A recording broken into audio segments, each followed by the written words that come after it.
하나님은 어떻게 지으셨냐면 하나님의 형상대로 우리 인간을 지으셨거든요. 천사들은 단 어떤 천사도 하나님의 자신의 형상대로 지었다는 기록이 없어요.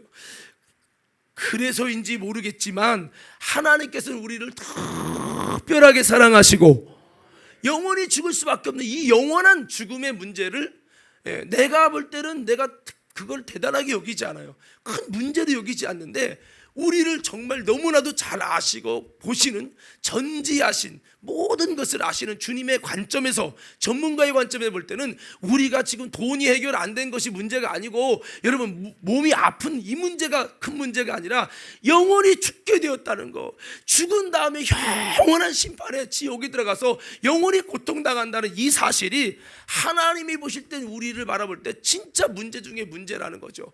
그래서 이 문제를 해결하시기 위해서 하나님의 특단의 조치를 쓰셨죠. 그것이 뭡니까? 우리가 잘 알고 있는 예수 그리스도를 통해서 우리가 영원한 죽음이 예수 그리스도의 대신하여 우리 죄를 담당하시고 피 흘려 죽게 하심으로 그 보혈의 피로 인하여서 우리가 누구든지 예수 그리스도께서 나의 죄를 짊어지시고 대신 죽으셨다는 이 사실을 우리가 믿고 인정하고 받아들일 때 그로 말미암아 우리가 죄에서 자유를 얻고 우리가 여러분 이 영원한 사망의 문제가 해결받아서 구원받을 수 있는 은혜를 하나님이 열어놓으신 겁니다. 이 새롭고 산 길을 열어놓으신 거죠. 그래서 하나님께서는 예수 그리스도를 통해서 영원히 죽을 수밖에 없는 영원한 문제를 해결해서 영원히 살도록, 즉 영생복락을 누릴 수 있도록 해주신 거. 이게 우리 인생에는 여러분 복음 중에 복음이요, 이 우리 인생의 진짜 복음이라는 거죠. 그래서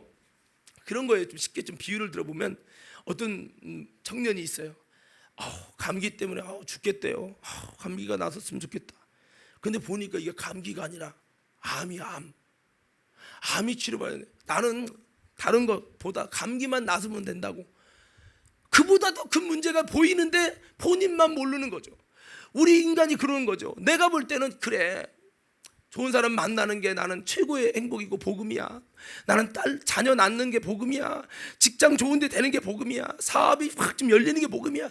땅 문제가 해결돼 가지고 돈이 확 좀 도는 게 복음이야. 우리는 이렇게 내가 생각하고 있는 소원, 그것을 복음이라고 하지만 하나님 보실 때 이 없어질 소멸할 이 소식, 이것이 복음이 아니라 하나님 보시는 관점에서의 진짜 복음은 영원히 지옥 갈래가 영원히 살게 되는 이 사건이 일어나는 거, 영원한 생명을 얻는 거, 이것이 하나님 보실 때는 복음 중에 복음이요, 복음 중에 복음이라는 거죠. 그래서 오늘 저와 여러분들이 이 복음이 무엇이냐, 바로 복음이 뭐냐, 그럼 우리 인생의 진짜 복음이 뭐냐. 그래서 여러분 제가 외치면은 여러분들이 아멘 외쳐보세요. 우리 인생의 진짜 복음이 뭐냐? 예수 그리스도시요.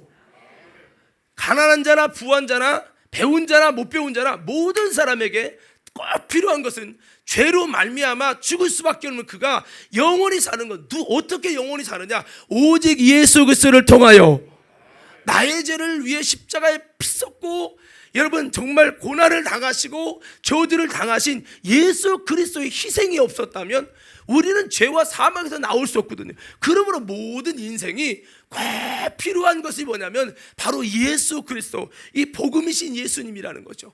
그래서 우리 인생의 복음 중에 복음은, 모든 인생에 꼭 필요한 복음 중에 복음은 여러분 예수 그리스도이신데, 오늘 나는 이 복음을 가졌는가?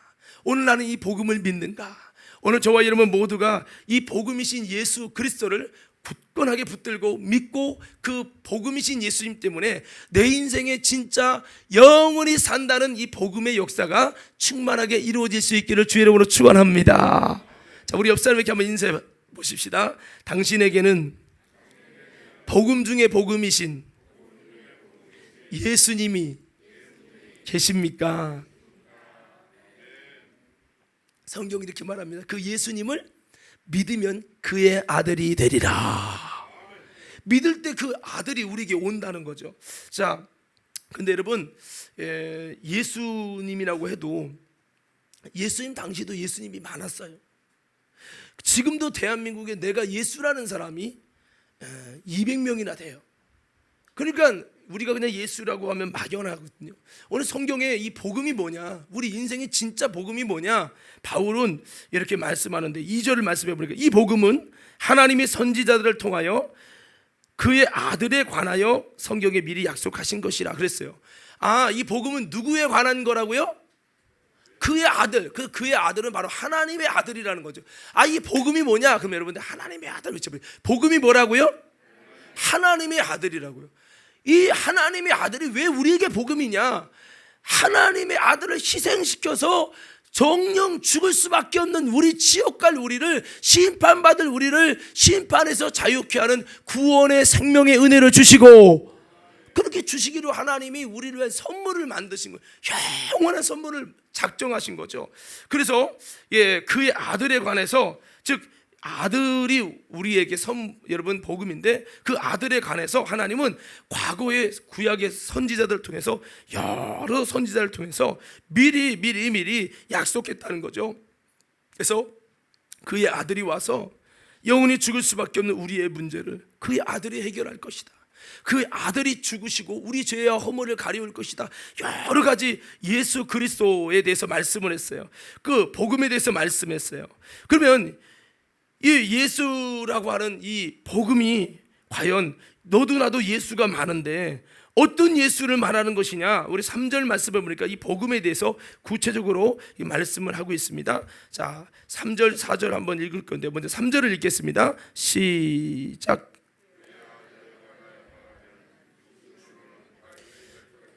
자, 바울은 첫째는 그 복음은 예수인데, 왜 이 말은 육신적인 복된 소식이 아니라 육신적인 복된 소식보다 더 귀한 영원히 살아야 될 영적인 영원한 복된 소식이 있다.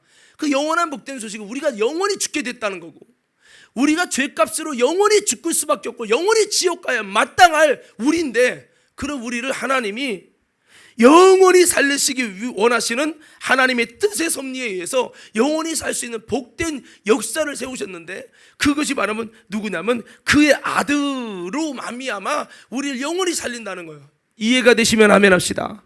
자, 이렇게 되는 건데, 그 아들이 예수님이 누구냐? 육신적으로 볼 때는 다윗의 혈통이어야 된다는 거예요. 다윗의 혈통. 뭐 우리나라도 뭐 이만희도 있고 문선명이 있는데, 문선명이는 다윗의 혈통일까요? 아닐까요? 예? 아니죠. 저는 문씨인데 다윗의 혈통이 아닙니다. 문씨가 하나라고 하는데 문선명이도 아니고 이만희도 아닙니다. 왜냐하면 다윗의 혈통이 아니잖아요. 이씨 집안이고 문씨 집안입니다. 안산홍이는 지가 예수라고 하지만 안씨 집안이에요. 안씨 집안. 다윗의 혈통이 아니에요. 안씨 혈통이요. 여러분, 그래서 성경이 말하는 이 복음, 즉 그의 아들은 육신을 입는다는 거예요. 그의 아들이 육신을 입어서 어떤 혈통이냐? 다윗의 혈통에서 태어나야만 그 아들이 하나님의 성경의 여러 선지자를 통해 미리 약속한 그분, 우리의 진짜 복음이 되는 그분, 우리의 죄와 사망을 해결해서 영원히 죽을 내가 영원히 살게 하시는 그 복음이신 그분이라는 거죠. 그래서 다윗의 혈통이어야 된다라고 말씀하고 있어요. 자, 그리고 두 번째 4절 보니까요, 다 같이 한번 읽겠습니다. 4절 시작.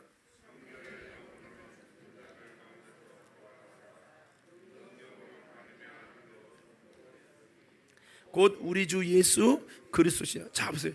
영적으로 볼 때는 어떤 조건이 있어야 되냐면, 육적으로는 다윗 혈통해야 되고, 영적으로 볼 때는 죽은 자 가운데서 부활해서 능력으로 하나님의 아들로 선포되어야 된다는 거예요. 영적으로 어떻게 검증되냐? 부활하라 이거예요. 죽음을, 육신을 갖고 있지만 죽었다가 다시 살아나서 부활돼서 하나님의 능력으로 하나님의 아들이라는 것이 검증돼야 된다는 거예요. 그렇지 않으면 예수가 아니고 메시아가 아니고 그의 아들이 아니고 우리의 복음이 아니라는 거예요. 세상에 수많은 예수가 있어요. 세상에 수많은 내가 예수라는 사람이 많아요. 내가 복음이래요. 그런데 그들은 부활하지 않았어요. 문선명이가 나름대로 부활한다고 장담했는데 부활했시오 못했시오? 몰라요? 문선명이 부활했어요 못했어요? 여기서 말하는 부활은 성경이 말하는 진정한 부활은 다시 부활한 다음에 죽을 몸이 되지 않는 거예요. 다시 병들어 죽지 않는 거예요. 나사로도 부활됐어요. 근데 나사로는 다시 죽었어요. 육신을 가졌기 때문에 다시 죽었어요. 성경이 말하는 불은 혈과 육이라는 것이 아니라 다른 몸으로 변화돼서, 강한 몸으로 변화돼서 먹어야 사는 것이 아니라 먹지 않아도 살고, 여러분 그 어떤 죽음과 다시 사망의 조촉을 받지 않는 단계, 이것을 부활이라고 해요. 썩을 것이 썩지 아니한 몸을 입는 그 부활을 말하는 겁니다. 나사로는 죽었잖아요. 그러나 그거는 성경이 말하는 진정한 부활은 아니에요. 그런데 누가 부활하느냐? 성경이 말하는 복음, 우리를 구원할 복음, 우리를 죄와 사망에서 구원하여 우리를 영원토록 살게 하실 그의 아들만 부활한다는 거예요. 문선명이가 자기가 부활해서 그의 복음이고 그가 아들이고 여러분 메시아라고 외쳤잖아요. 근데 부활 안 됐잖아요. 이만희도 지금 부활한다고 내가 자신하지만 이만희 절대 부활하지 않습니다. 만일 신천지랑 내기를 하면, 1억 걸기 내기를 하면 얼른 여러분 투자를 하십시오. 예, 절대 부활되지 않아요. 여러분, 그래서 성경은, 바울은 말합니다. 이 복음이 누구냐? 우리를 죄와 사망에서 구원하신다고 하나님이 여러 선지자 쪽에 미리 약속하시고 너희에게 진짜 복된 소식인 이 영원히 살 수 있는 이런 놀라운 구원의 역사를 주실 그의 아들이 누구냐? 육신으로는 다윗의 혈통, 영적으로는 죽음을 이기고 부활하셔서 능력 가운데 하나님의 아들로 선포되고 검증되신 분, 바로 십자가에 피 흘려 죽으신 나사렛 예수, 부활하신 예수, 그분이 바로 우리에게 복음이고 구원주라는 거죠. 자, 그렇습니다. 복음이 뭐냐? 자, 그러면 여러분, 복음이 뭐냐? 그러면 여러분들 나사렛 예수 외쳐보세요. 복음이 뭐라고요? 자, 크게 한번 외쳐봅시다. 자, 복음이 뭐라고요? 그럼 물어봅시다. 여러분, 나사렛 예수님이 여러분의 인생의 복음입니까? 어쩌면 이분, 여기 계신 분들 중에는 그 예수님이라고는 하는데 글쎄 내 인생에 예수님이 뭘 가치가 있는지, 내게 인생에 뭐 별 도움이 되는지, 뭐 이런 식으로 생각을. 왜 자꾸 뭐만 봐요? 육신적으로 해결하는 거, 육신적인 혜택과 이익만 보고 영적인 이익을 바라보지 않는 거죠. 왜? 영의 눈이 열리지 않으니까 육신적인 것으로만 가치 측정을 하는 거예요. 아닙니다. 오늘 이 시간 두 가지를 보셔야 돼요. 여러분, 육신적인 것도 보여야 되겠지만 영적으로 정말 여러분 뭐가 가치 있는가? 여러분, 예수 그리스도를 통해서 내가 영원히 지옥 갈 내가 영원히 살게 되어지고, 이게 얼마나 큰 가치고 복음이냐는 거죠. 오늘 저와 여러분들이 이 복음의 가치를 정말 발견할 수 있기를 주님의 이름으로 축원드립니다. 그래서 이와 같이 예수님, 하나님이 보내신 예수님은 우리 인생의 모든 인생에 정말 복된 소식입니다. 그래서 우리는 예수님이 우리에게 이 구원의 은혜를 주시기 위해서 정말 주님이 하나님과의 우리와의 관계를 화목하게 하기 위해서 그 주님이 십자가에 죽으시고, 정말 그 주님께서 고통을 당하시는 모든 그런 환난을 통해서 우리에게 놀라운 구원의 은혜를 주셨다는 거죠. 그래서 우리는 예수님 때문에 우리가 영원히 살게 되는 구원과, 또 예수님 때문에 이 땅에서 풍성한 하나님의 복을 누리고 예수님 때문에 이 땅에서 하나님의 자녀가 되는 권세를 누리며, 여러분 우리가 예수님이 한 일도 하고 그보다 더 큰 일도 할 수 있는 그런 놀라운 하나님의 자녀된 권세를 이 땅에서도 누릴 수 있도록 하셨어요. 여러분, 그래서 우리는 예수님을 통해서 다시 한번 영원히 여러분 구원을 받는 놀라운 복된 소식과 예수님을 통해서 이 땅에서도 하나님의 주시는 놀라운 은혜를 누리는 저와 여러분이 돼서 그 예수님이 저와 여러분의 인생에 진정한 복음이 될 수 있기를 주님의 이름으로 축복합니다. 그래서 이 복음은 바로 예수님이에요. 이 복음은. 자, 그런데 이 복음은 예수님인데 오늘 우리의 삶의 현장에 이 복음을 만났는가, 복음을 느끼고 있는가, 복음의 감격을 갖고 있는가, 좀 그렇지 못한 분들이 너무 많아요. 오늘 저와 여러분 모두가 먼저는 이 복음이신 예수님을 정말 만나서 복음의 가치를 발견할 수 있고, 복음을 정말 여러분 경험해서 복음의 기쁨을 회복하는 저와 여러분 모두가 되기를 주님의 이름으로 축원합니다. 자, 그렇게 좀 돼야 되겠는데, 좀 이거를 간접적으로, 자, 복음의 감격을 회복하라고 하는 이런 두 번째 주제를 좀 여러분이 말씀을 드리기 원하는데, 한번 외쳐볼까요? 복음의 감격을 회복하라. 자, 여러분 복음의 감격을 갖고 있습니까? 제가 한번 좀 실례를 한번 들어볼게요. 예수님이 십자가에 달리실 때에 강도 바라바가 있었어요. 그 강도 바라바는 강도짓을 하다가 걸려가지고 이제 죽을 신세에 있어서 사형 선고만을 기다리고 있던 사람이에요. 바라바 부르면 이제는 나가서 죽는 거예요. 십자가 달려 죽는 거예요. 이게 바라바였어요. 자, 그런데 이 강도 바라바가 죽을 날만 기다리며 자기 이름 불러질 날만 기다리고 있어요. 삶에 소망이 없어요. 이제 죽을 거니까요. 불러나가면 죽는 거예요.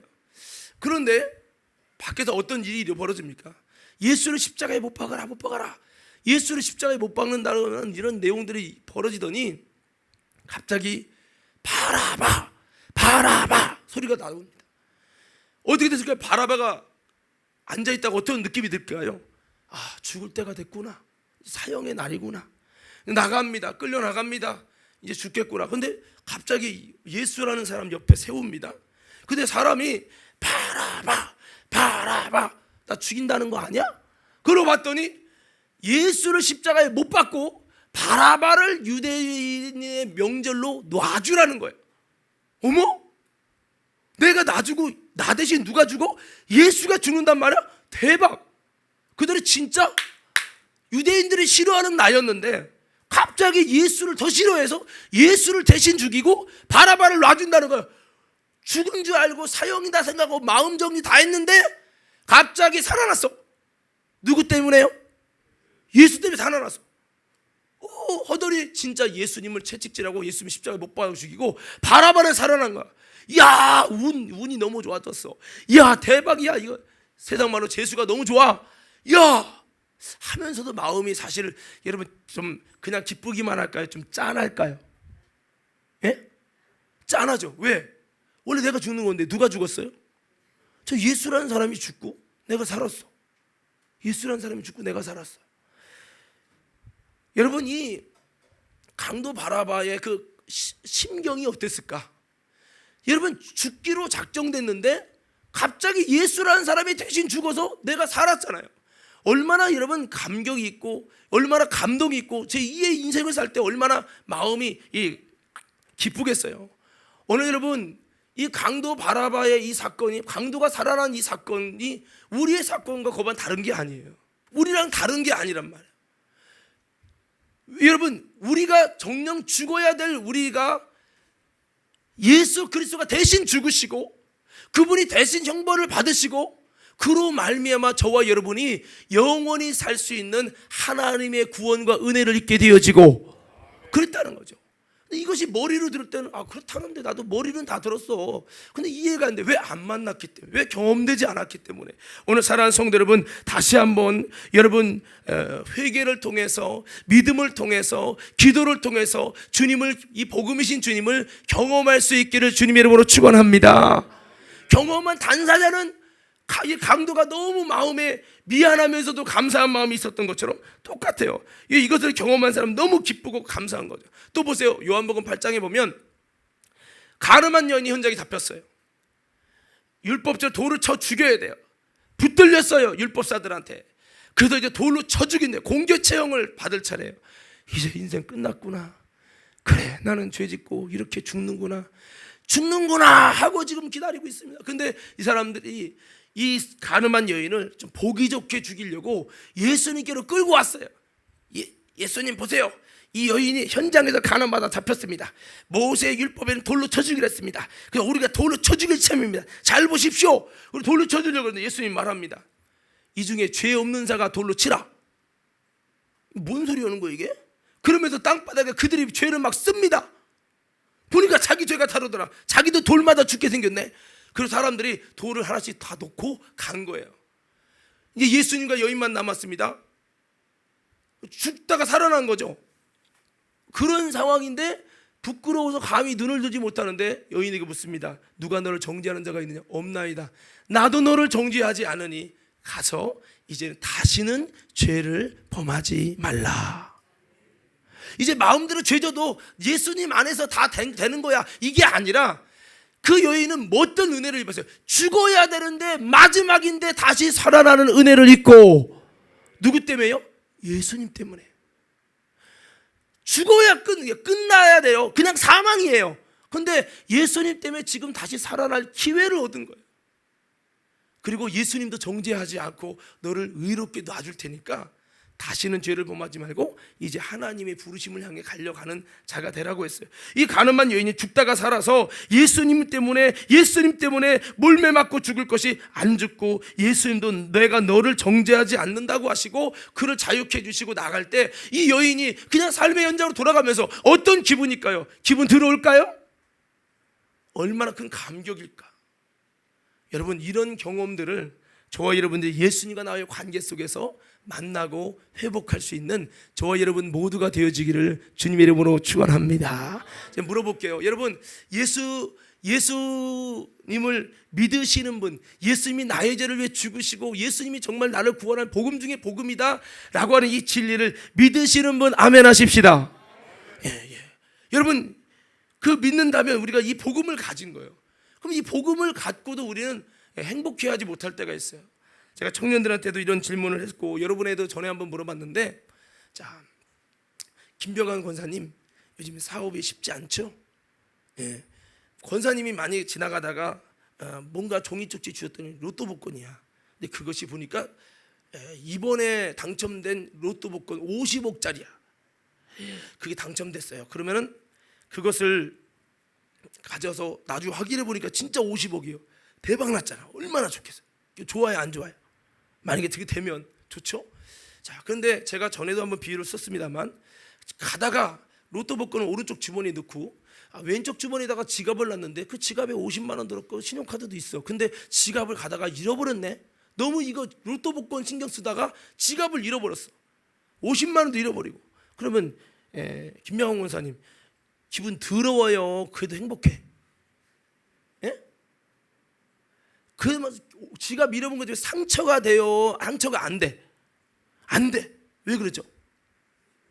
50억이 너무 크기 때문에 비교가 안 돼. 자, 제가 이거 자주 물어보는데요. 여러분, 물어볼게요. 그러면 이제 탁점선 지사님한테 물어볼게요. 집사님, 50억이 커요? 복음이신 나를 죄와 사망에서 영원히 살게 할 예수가 커요? 예? 로또 복권? 예수. 예. 예수가 크대요. 그럼 물어봅시다. 탁 집사님, 그 복음이신 예수 믿어요? 그 예수 믿었으면 그 복음이신 예수님 내 안에 계셔요? 아멘. 그러면 집사님은 로또 복권은 없지만 로또보다 더 좋은, 로또보다 더 소중한 예수가 계신 거예요. 그러면 우리 삶 사다 지갑 잃어버리고 사람과의 관계가 열받고 때로는 막 삶이 안 되고 자녀들이 속썩이고 이런 아픔이 있어도 그보다 억만배 큰 예수라고 하는 복음이 있으면 열받지 말아야 되잖아. 우리는 너무 많이 삶에서 지치고 마치 뭐 없는 것처럼 복음을 잃어버린 것처럼 살고 있지 않습니까? 만일 김명환 권사님이 로또 복권 당첨됐어요. 그러고 이제 그 감격이 한 달 지났어. 한 달 지났는데 하옥순 권사님이 기분 나쁘게 했다고 해서 상처 받을까요? 그래도 내 인생은 대박이야. 그래도 기쁠까? 그때는 변했어요? 아니죠. 아니 여러분, 50억이라는 게 뭐예요?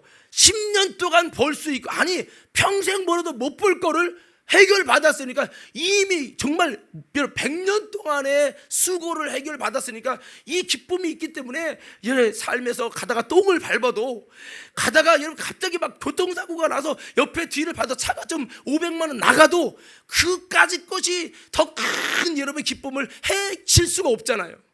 여러분 인정하시면 아멘.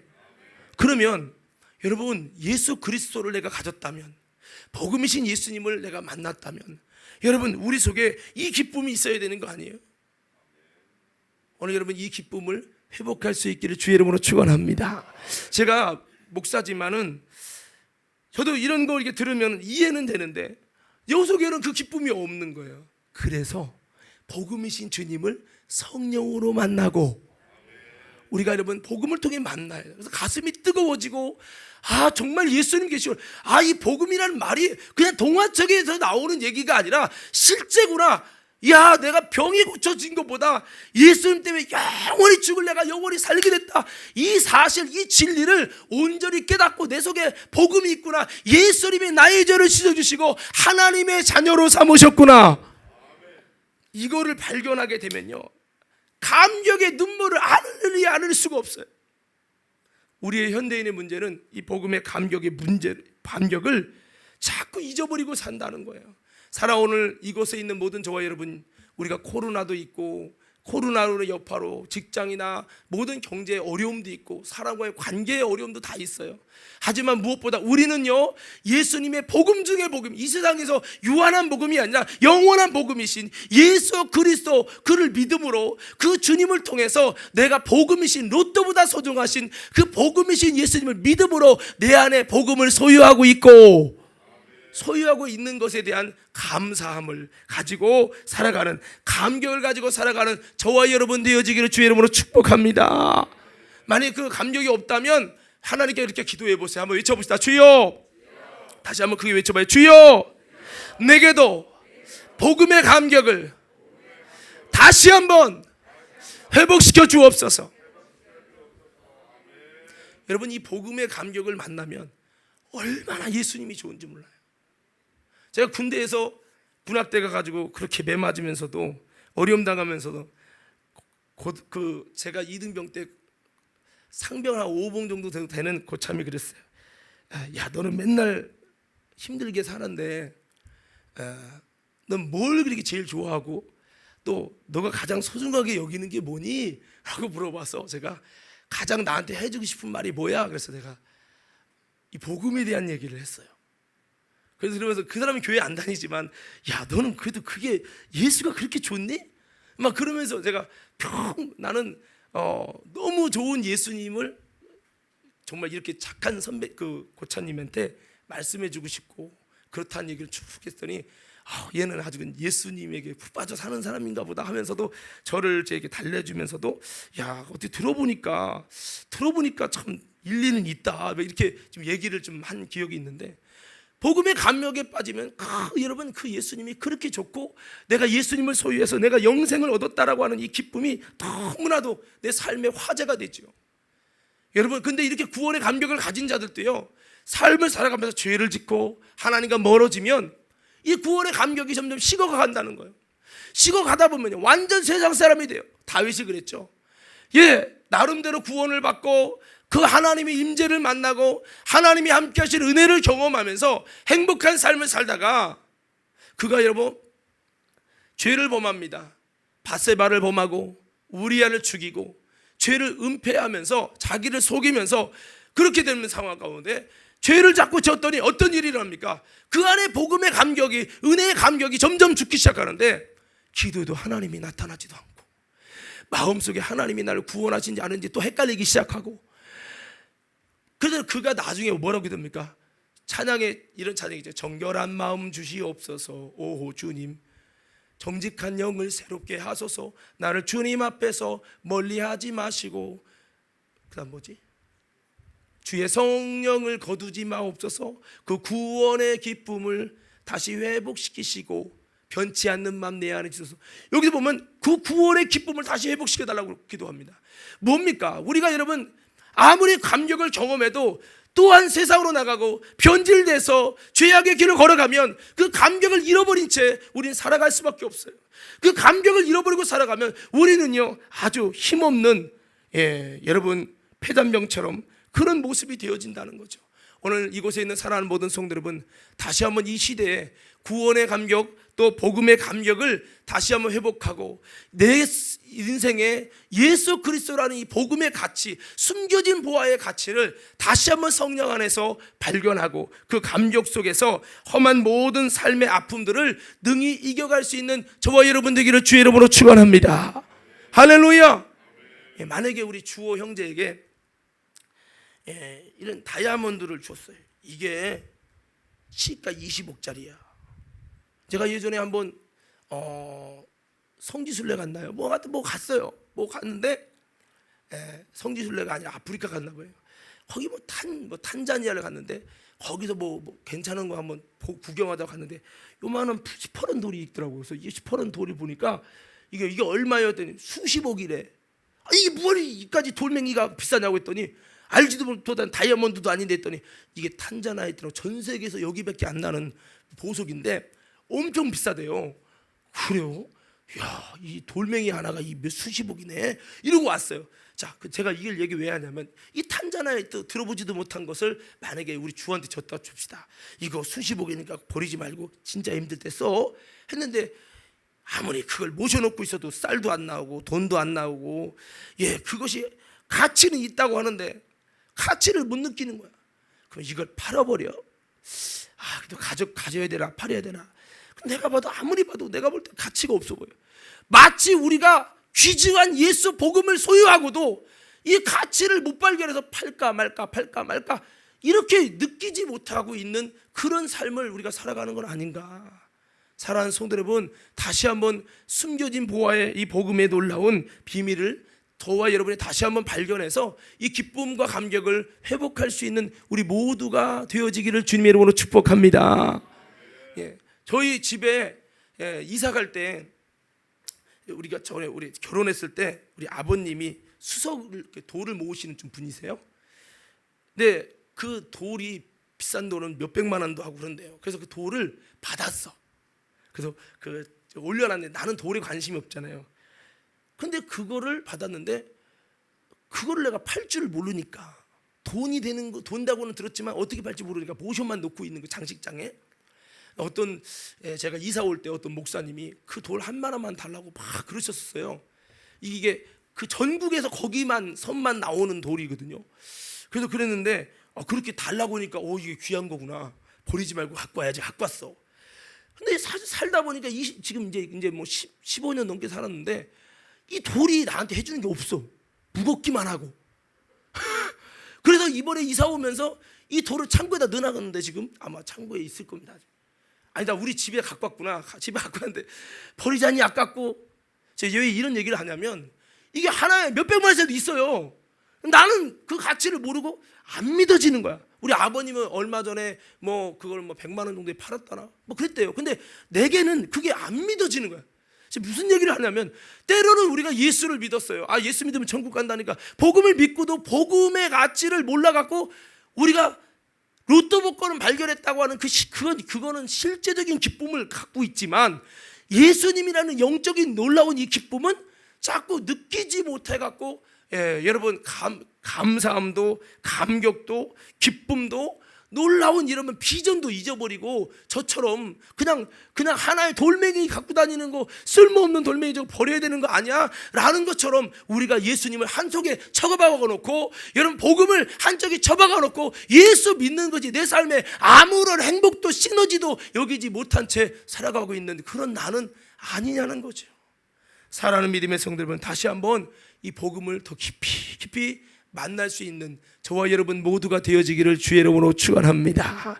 자, 여러분 마지막 한 가지 더 말씀을 드리면요, 이 복음의 능력을 소유하라는 건데 여러분 이 성경을 보니까 이 복음이요 놀라운 축복이 있는데 이 복음은 첫째로 한번 따라합시다. 하나님의 능력이 나타납니다. 여러분 복음 별거 아닌 것 같은데 하나님의 능력이 나타나요. 대표적인 예가 사도 바울이에요. 사도 바울이 스데반 집사님 통해 복음을 처음 들었어요. 그는 받아들이지도 않았고 인정하지도 않았고 회개하지도 않았어요. 근데 중요한 건 그가 열심히 율법을 지키고 율법을 쫓아 행할 때 그에게 복음의 능력을 못 만났어요. 근데 복음을 듣고 받아들이든 안 받아들이든 인정하고 회개하든 회개하지 않든 복음을 들은 다음에 그 인생에 놀라운 변화와 능력이 나타났는데 그것이 뭐냐면 그가 하나님을 만나게 되었어요. 그리고 복음을 접한 다음에 하나님만 만난 게 아니라 그의 삶이 복음으로 변화가 되어졌어요. 여러분 아셔야 될 게 있어요. 한번 이렇게 다시 외쳐볼까요? 복음에는, 다시 크게, 복음에는 하나님의 능력이 나타납니다. 내가 여러분 때는 인정하지 않을 수도 있어요. 근데요 자꾸 복음을 들어놓으면 그 복음이 내 속에서 여러분 놀라운 능력을 나타내게 된다는 겁니다. 제가 오늘 영상은 준비하지 않았는데 어떤 시골 할머니가 교회 다니다 교회를 왔는데 교회 오면 그렇게 졸립더라는 거야.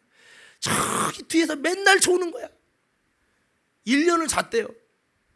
그러다가 그 다음 해는 어차피 자는 거 중간에서 자는 거야. 그다음 어차피 자는 거 이제 앞에서 잤다는 거야. 3년을 잤대.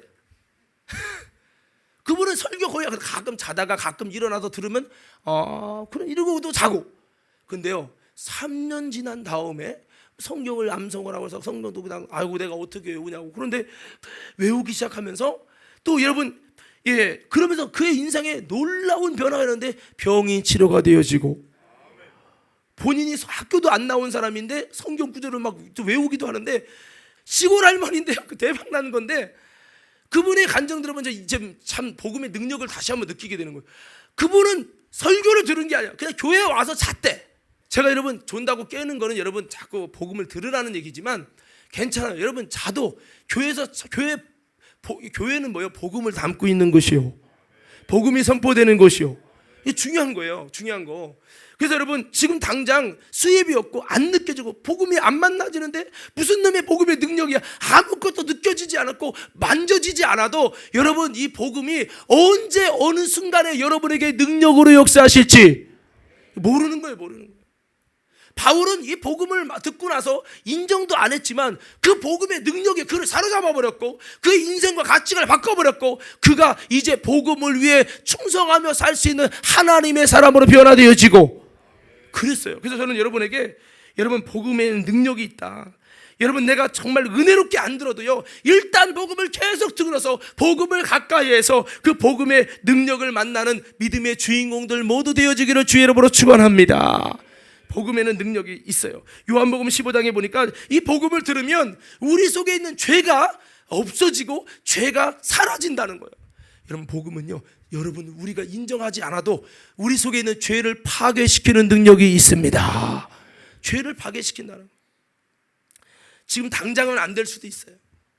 내가 인정하지 않으니까 안 될 수도 있어요. 그러나 어느 순간에 이 복음이 폭발적인 능력을 발휘하면 내 속에서 이 죄를 그 복음이 나는 인정하지 않고 그래서 열받아 돌까지 치고 싶어요. 분노해.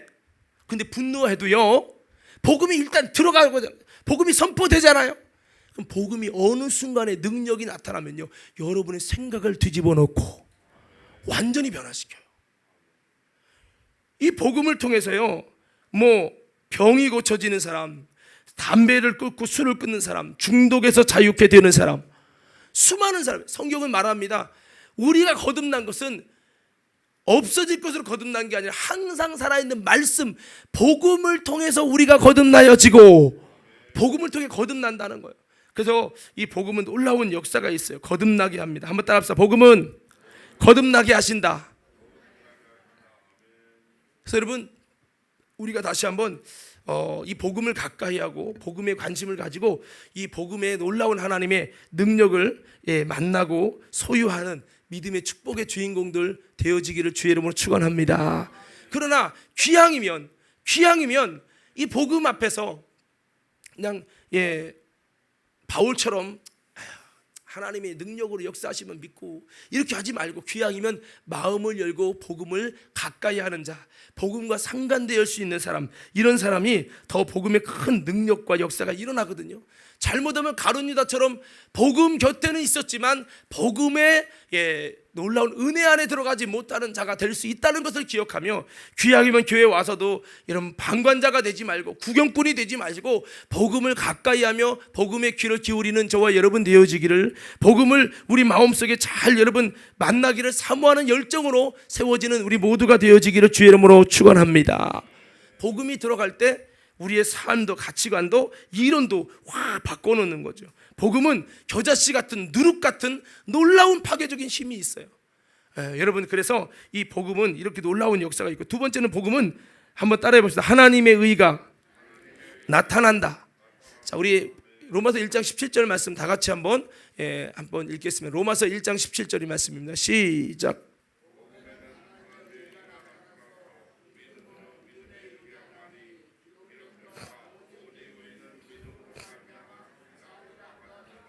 아멘. 여기 보니까 복음에는 뭐가 나타나죠? 하나님의 의가 나타나요. 나는 죄인이잖아요. 그런데요, 이 복음에는 하나님의 의가 나타나서 우리는 의롭지 못한 불의한 자인데, 이 복음을 자꾸 듣다 보면, 복음을 이해하려고도 하다 보면, 복음을 자꾸 받아들이려고 하다 보면 뭐가 임하느냐면 하나님이 나를 의롭게 여겨주신다고 하시는 하나님의 의가 도달되어지고 하나님의 의가 나타나는 거예요. 난 죄인이잖아요. 그렇죠? 나 죄인이에요. 나 부족한 사람이에요. 근데 이 복음을 자꾸 접하고 복음을 자꾸 듣고, 그 복음이 뭐예요? 예수님이 나를 위해 죽으셔서 내가 그 예수님 때문에 살아나고 회복되고 치료받고 구원받는다는 얘기예요. 어떻게 보면 너무나도 미련한 것 같고 너무나도 여러분 좀 허무맹랑한 얘기 같아요. 근데 이 복음에는 미련해 보이지만 하나님의 능력이 있고, 능력이 있어서 하나님의 의, 내가 너를 의롭게 칭하노라, 내가 너를 의롭게 여기노라. 하나님, 나 죄인인데요. 그래, 내가 너를 위해서 십자가에 죽은 거야. 내가 너를 의롭게 여긴다. 하나님의 의가 나타나기 시작하는 거예요. 여러분, 우리가 복음을 가까이해서 하나님이 나를 씻어주시고 나를 의롭게 여겨주시는 놀라운 은혜가 저와 여러분 모두에게 임하기를 주의 이름으로 축복합니다. 여러분, 성경에 행복이라는 단어가 제가 다른 데는 못 봤어요. 딱 로마서 4장에 나와요. 행복이라는 단어가 돈 많이 버는 거 아닙니다. 성경이 말하는 행복이라고 하는 것은 여러분 자식 잘 되는 거 아닙니다. 성경이 말하는 이 행복이 뭐냐? 그의 죄와 허물이 가리움을 받는 자는 복이 있고, 성경에 그 죄가 죄인인데 하나님 앞에 일하지 않고도 일한 것처럼 여겨지는 죄가 있는데 그 죄가 가려워져서 하나님께 그 죄가 인정받지 않아서 의인으로 여겨지는 자는 뭐냐? 바로 행복한, 진짜 행복한 자라는 거. 제가 읽어드릴게요. 들어보세요. 일한 것이 없이 하나님께 의로 여기심을 받는 사람의 행복에 대하여 다윗의 말한 바, 그 불법을 사하심을 받고 그 죄를 가리우심을 받는 자는 복이 있고 주께서 그 죄를 인정치 아니하실 사람은 복이 있도다 함과 같으니라. 그런즉 이 행복이 할례자에게는요 혹 무할례게든요 대저 우리가 말하기를 아브라함에게는 그 믿음을 의로 여기셨도다 하노라. 여러분, 이 말씀을 보면은 불법을 가졌지만 이것이 사함을 받고 가림을 받아서 하나님께 이 죄가 인정받지 않는 거예요. 자, 여러분, 내가 하나님 앞에서 다 죄인이라고 인정하시는 분 크게 아멘 합시다. 그럼 이 죄 때문에 지옥 가잖아요. 근데 하나님께서 이 복음을 통해서, 다른 건 아니에요, 이 복음을 통해서 뭐가 나타나면 하나님의 의가 도달되는, 하나님이 내가 너를 의롭게 여긴다, 내가 너의 모든 죄를 없인 여긴다, 내가 너의 모든 죄를 없는 것으로 여기겠다라고 하시는 하나님의 의가 어디서 나타나면 복음에서 나타난다는 거예요. 복음에서. 여러분, 이 복음은요 이렇게 하나님의 의가 나타나는데, 오늘 이 하나님의 의를 만나는 믿음 생활이 될 수 있기를 예수 이름으로 축복합니다. 그래서 하나님의 의가 나타나죠. 또 그것만 나타나는 게 아니에요. 복음에는 믿음에서 믿음에 이르게 한다고 그랬어요. 한번 따라합시다. 하나님이 주시는 참 믿음이 이르게 됩니다. 무엇을 통해? 복음에는 하나님의 의도 나타나고 믿음에서 믿음이 이르는 이런 믿음이 나타나요. 그래서 마틴 루터도 그랬고 요한네스 목사님도 그랬지만, 이 복음을 들으면서 어느 순간에 그에게 하나님이 찾으시는 그 믿음이 막 임하게 돼서 예수님을 참으로 알게 되는 거죠. 이게 그냥 매일마다 금방 나타나면 좋겠지만 그렇게 되는 사건은 아니고요. 그래서 이 복음에는 하나님이 주시는 참 믿음이 나타나요. 처음엔 내가 믿었어요. 믿어보려고 했어요. 그런데 나중에는 믿을 수밖에 없게 하시는 하나님이 주시는 믿음이 나타나고, 이게 나타나는 거예요. 내 인생이 너무 신기해요, 목사님. 왜요? 이런 일이 있어요. 정말 주님이 역사하신 거네요. 왜 이렇게 이런 역사가 일어나죠? 하나님께서 당신에게 예수님을 잘 믿을 수밖에 없도록, 참으로 믿을 수밖에 없도록 믿음의 역사를 하나님이 주시고 계시다는 거예요. 그래서 여러분, 이렇게 베드로도 보세요. 물고기 잡을 때 베드로가 그냥 잡으러 간 게 아니에요. 물고기 못 잡고 밤새 못 잡고 와가지고 예수님의 복음의 말씀을 들었어요. 복음의 말씀이 끝나더니 예수님 뭐라고 합니까? 베드로야, 나와 같이 깊은 곳으로 가자. 예? 깊은 곳에 그물을 내리자는 거예요. 그래서 예수님 따라갔어요. 복음을 듣고 간 거예요. 복음을 듣고 여러분 물고기를 잡으려고 그물을 내렸죠. 여기는 안 잡히는데 안 되는데 그물을 올렸더니 엄청나게 잡혔어요. 이걸 또 충격을 받고 여러분 정말 놀라운 하나님의 살아계신 역사를 경험하면서 그가 예수님이 누군지 영의 눈이 열려져서 이분이 그리스도구나, 내가 기다렸던 메시아구나, 복음이시구나 라는 것을 그 사건을 통해 경험하는 거예요. 하나님이 베드로가 믿을 수밖에 없도록 하나님이 주시는 믿음이 그의 인생에 도달된 것을 믿으시기 바랍니다. 복음의 능력이라는 거죠. 복음의 능력. 그래서 여러분 마태복음 16장에 오는 예수님이 제자들이 묻죠. 너희들은 나를 누구라 하느냐? 그러니까 베드로가 주는 그리스도 살아계신 하나님의 아들입니다 라고 말하니까 예수님 그렇습니다. 시몬아 복이 있다. 이것을 내게 알게 한 일은 혈육이 아니라 하늘에 계신 내 아버지께서 알게 하셨다. 이게 뭐예요? 하나님이 주시는 믿음이 도달돼서 알게 된 겁니다. 여러분 그렇습니다. 이 복음은 참 믿음이 도달되고 하나님의 의가 도달되고 하나님의 능력이 나타나요. 그래서 여러분 이 복음이 도달되면 믿음이 참 믿음이 오죠. 하나님의 의가 오죠. 여러분 이렇게 되니까 어떻게 됩니까? 결국에는 아까 로마서 1장 17절 뒤에 보면요, 이렇게 기록이 되어 있습니다. 복음에는 하나님의 의가 나타나서 믿음으로 믿음에 이르게 하나니 기록된 바 오직 의인은 믿음으로 말미암아 살리라 함과 같으니라. 믿음으로 말미암아 살리라 함과 같으니라. 이 믿음 때문에 결국 어떻게 되나 따라합시다. 내 영혼이 삽니다. 오늘 사랑하는 믿음의 성도 여러분, 내 영혼이 살기 원하시면 아멘 하십시다. 여러분 우리가 복음을 자꾸 듣고, 이 복음이 뭐죠? 예수님이 나를 위해 죽으셨다는 사건이에요. 예수님이 나의 죄와 나의 사망과 나의 결박을 짊어지고 대신 피 흘리시고 그분이 고난당하셨다는 거예요. 알고 있는 말씀이지만 저와 여러분이 이 복음을 자꾸 듣고 복음을 접함을 통해 복음의 놀라운 은혜가, 하나님의 의도, 복음을 묵상하다가 하나님의 주시는 참믿음도, 복음을 통해서 하나님이 내 가치관을, 내 생각을, 내 인생을 변화시키는 놀라운 하나님의 능력도 임할 수 있는 우리 모두가 되기를 주의 이름으로 축복합니다. 오늘 말씀 마무리합니다. 복음이 무엇인가? 예수님이라고 그랬어요. 우리를 영원히 살게 하는 예수님은 복음 중에 복음입니다. 그 복음의 감격을 만나라고 했는데 여러분 내 안에 예수님 모시고도 그 복음의 비밀을 잃어버리고 가고 있는 건 아닌가? 밭에 숨겨진 보화를 잃어버리는 건 아닌가? 다시 한번 이 복음의 가치를, 내가 이미 모신 예수님, 여러분이 만약 확실히 예수님을 믿었다면, 예수님의 진리를 믿는다면 여러분 속에 복음이신 주님이 계신 것이요, 계신 거예요. 저처럼 돌 갖고 있으면서도 가치 못 느껴갖고 버릴까 말까 하는 것처럼 여러분이 예수님 모시고도 복음의 가치를 못 느낄 뿐이에요. 너무 소중한, 정말 귀중한 것을 소유하고 있는데도 이 가치를 모르니까 교회 그만다니까 자꾸 헷갈리는 겁니다. 헷갈리는 거예요. 그러나 다시 한번 여러분 주님을 통해서 복음의 감격을 경험하고 깨달을 수 있는 은혜가 있게 되기를 간절히 소원합니다. 그래서 회개로, 기도로, 성령 충만을 통해서 이 복음의 감격을 회복하자. 바울이 빛으로, 음성으로 예수님을 들은 것만이 복음의 감격이 아니었어요. 바울은 성령 받고 말씀을, 복음을 묵상하면서 더 깊이 복음의 감격을 만났던 겁니다. 그래서 그의 가치관도 다 바뀌었던 거예요. 그랬으니까 우리도 그렇게 하자고 하는 것이고, 이 복음의 능력을 소유하라고 하는데, 복음에는 하나님의 능력이 나타나고 하나님의 의가 나타나고 하나님의 참믿음이 나타나고, 복음은 결국 나로 하여금 살게 한다. 오늘 여러분 결국 이 복음이 나를 살린다는 겁니다.